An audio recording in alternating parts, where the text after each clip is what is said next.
Donald Trump va bientôt pouvoir de nouveau s'installer dans le bureau ovale. C'est aujourd'hui qu'il prête serment pour devenir le 47e président américain. Une cérémonie d'investiture en présence de milliardaires, de dirigeants de la tech et de personnalités politiques du monde entier, notamment des dirigeants d'extrême droite comme l'italienne Giorgia Meloni. Et parmi les rares Français invités, il y a notre invitée Sarah Knafo. Bonjour. Bonjour à vous. Vous êtes l'unique députée française de Reconquête au Parlement européen. Reconquête, c'est le parti fondé par Éric Zemmour. Vous êtes donc à Washington. Alors, ça fait des mois que vous nouez des liens avec les Trumpistes. Pour vous, c'était impensable de ne pas être présente ?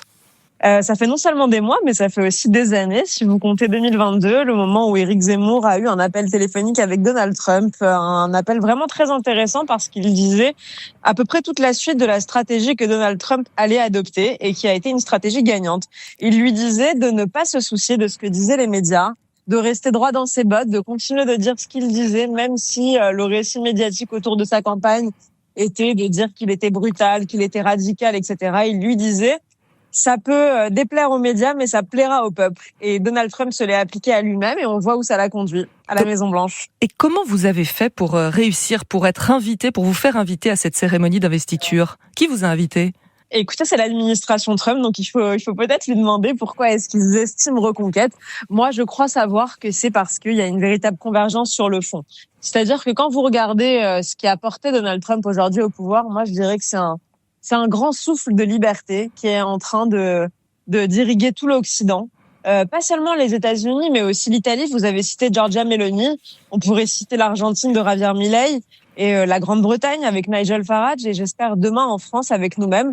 Je pense qu'il y a un grand vent de liberté, non seulement la liberté économique, mais aussi la liberté d'expression. Nous sommes chez Reconquête les meilleurs représentants de ce courant. Sarah Knafo, cette liberté, en tout cas des États-Unis, elle va nuire à la France. Vous soutenez quelqu'un, Donald Trump, qui va pénaliser les entreprises françaises avec sa politique protectionniste. On sait qu'il va augmenter les droits de douane sur les produits importés.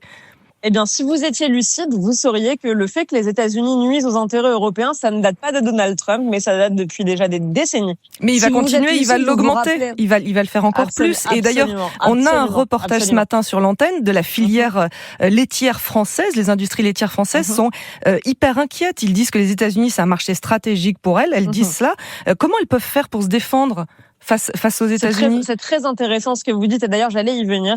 Je pense que le fait que les États-Unis nuisent à nos intérêts, ça ne date pas, comme je vous l'ai dit, de Donald Trump. Quand on regarde l'histoire américaine, c'est même sous Barack Obama qu'on a eu le plus d'intérêts français qui ont été minés par la puissance américaine. C'est d'ailleurs sous Barack Obama que Frédéric Pierucci, notre cadre d'Alstom, a été enfermé dans les geôles américaines. Et pourquoi est-ce que l'élection de Donald Trump va, à mon avis, nous permettre de devenir plus adultes? C'est parce que lui, il l'assume au grand jour. C'est-à-dire ce qu'on fait les États-Unis sans le dire, de manière plus insidieuse. Donald Trump arrive, assume, si vous voulez, avec des gros sabots, et donc va nous permettre, nous, de sortir de cette naïveté vis-à-vis de Washington.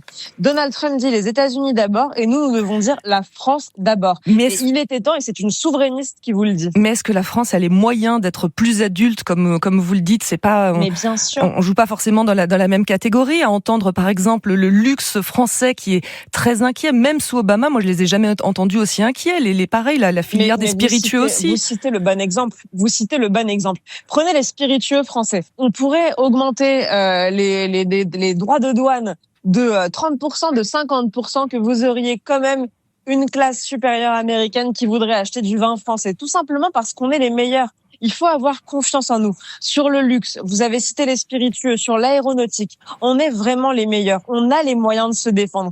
Mais le problème, c'est qu'on ne l'a tout simplement jamais essayé. On a une forme de naïveté sur les sujets de libre-échange, et pas seulement d'ailleurs, on parle de sujets commerciaux, mais également sur les sujets de défense. On a une forme de naïveté vis-à-vis de Washington qui nous a empêchés jusqu'à aujourd'hui de devenir adultes. Et peut-être que le fait d'avoir quelqu'un qui assume enfin la politique américaine en le disant avec des mots, peut-être que ce fait-là nous permettra à nous de devenir plus adultes. Donc oui à la guerre commerciale, c'est ça ce que vous nous dites? Mais bien sûr, mais tout le monde nous mène la guerre commerciale. On est les seuls à déclarer la paix, à sortir le drapeau blanc.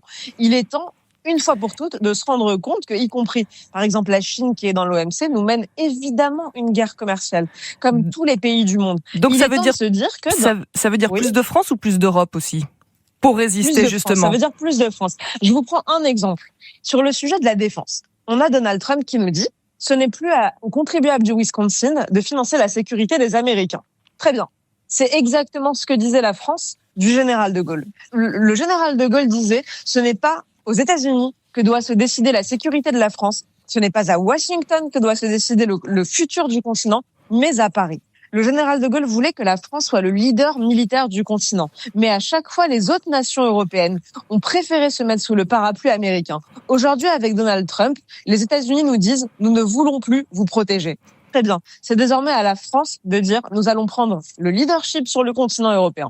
Sarah Knafo, une dernière question pour en revenir justement à la cérémonie d'investiture aujourd'hui à Washington, investiture de Donald Trump. Vous avez peut-être croisé votre ancienne alliée Marion Maréchal qui elle aussi va assister à la cérémonie, ainsi que 3 représentants du Rassemblement national. Alors par contre, Jordan Bardella, le président du RN, lui n'y sera pas et manifestement il n'avait pas envie d'y aller. Il dit, je le cite, on a l'impression que c'est Walt Disney, je ne comprends pas cette mode, cette course pour aller se prendre en photo devant Donald Trump pendant son discours. Vous suivez une mode, Sarah Knafo ? Alors, j'ai pas l'impression, écoutez, nous, quand on a soutenu Donald Trump, il était donné perdant par tout le monde. Donc, j'ai plutôt l'impression que ce sont les autres qui nous ont suivis à la fin, mais c'est peut-être la preuve qu'on avait vu juste. Et vous regrettez qu'il ait invité d'autres personnes, qu'il n'y ait pas que vous et Éric Zemmour à Washington aujourd'hui ? Côté français ? Ah, pas du tout. Alors, au contraire, je trouve que c'est très intelligent de la part du Parti des Républicains américains de vouloir nouer des liens avec certaines délégations du Parlement européen. Et d'ailleurs, je vais vous dire, moi, j'ai pas la passion d'être seule. On a été seuls longtemps à le soutenir. Maintenant, je trouve ça très, très positif qu'on soit de plus en plus nombreux à comprendre que ce vent qui souffle aujourd'hui sur les États-Unis soufflera demain en Europe. Merci, Sarah Knafo, députée française de Reconquête au Parlement européen. Vous étiez l'invitée du 5-7.